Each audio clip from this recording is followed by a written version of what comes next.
Magandang hapon po. Marami pong lugar ang isinailalim ngayon sa Storm Signal number 1 dahil sa bagyong Krising. Ayon yan sa pinakahuling weather bulletin ng Pag-asa na inilabas ngayong hapon. Panoorin po natin ito. Na hangin na umabot pa rin sa 45 kph at inasan pa rin natin itong tatahakin niya ang direksyong west sa bilis na 24 km per hour. Kumpara nung kaninang umaga ay nag-22 kph, kaya po bumilis siya, naging 24 km per hour.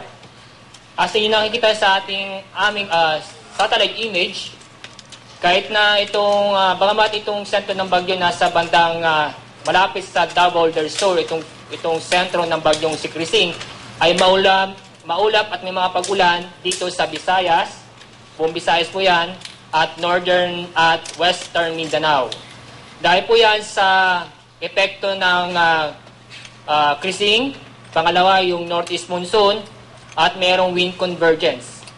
So kahit na yung sentro ng bagyo si Krising nasa bandang Davao del Sur, ay nagkakaroon ng mga maulap at may mga pag-ulan doon sa Visayas at northern at western Mindanao.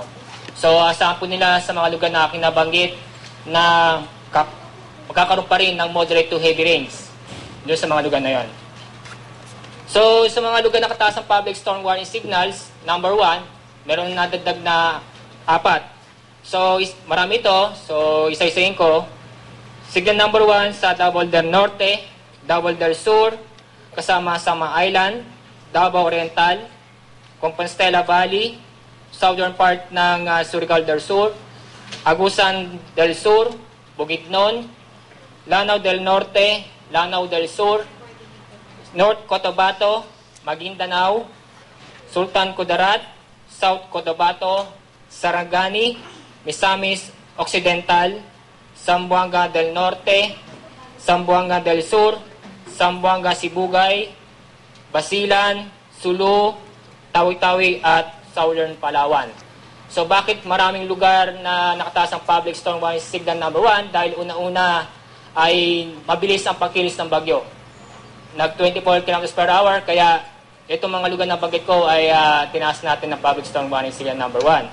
So, inuulit namin doon sa mga lugar na nakataas ang public storm warning signal number 1. Kasama na rin yung Central at Western Visayas, buong Visayas. Kasama na rin ang Northern at Western Mindanao ay makakaranas po ng mga pag-ulan. At paalala po na maging alerto sa mga posibleng flash flood at landslide.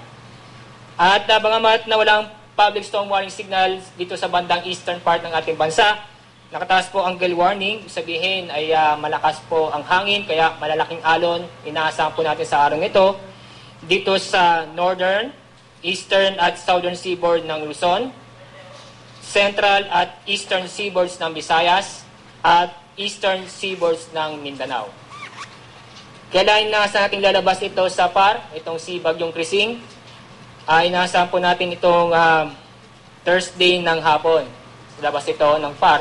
Tulad ng kayo ng umaga ay Thursday ng gabi.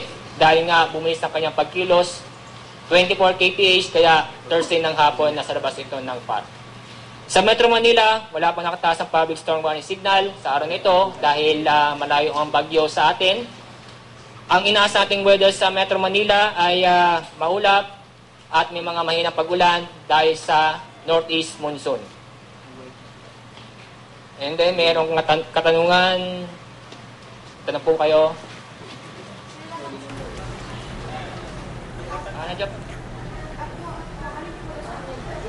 Yan po ang press conference ng Pag-asa at sa naturang press conference ngayong hapon, inihayag po ng ahensya na sa Huwebes ng hapon inaasahang lalabas ng bansa ang bagyong Krising. Pero pagdating nito sa Sulu Sea, inaasahang lalakas ito bilang tropical storm. Kaya asahan daw po ang maulang panahon sa halos kabuuan ng Mindanao at sa ilang bahagi ng Visayas. Samantala, isang residente ng New Bataan, Compostela Valley ang kumpirmadong nasawi sa panalalasa ng bagyong Krising. Ayon sa Office of Civil Defense, nalunod daw ang biktimang kinilalang si Francisco Digaynon habang tumatawid ng ilog. Sa huling tala naman ng National Disaster Risk Reduction and Management Council, 2 ang sugatan sa pagguho ng lupa sa Sapad, Lanao del Norte dahil pa rin sa pag-ulang dulot ng bagyong Krising.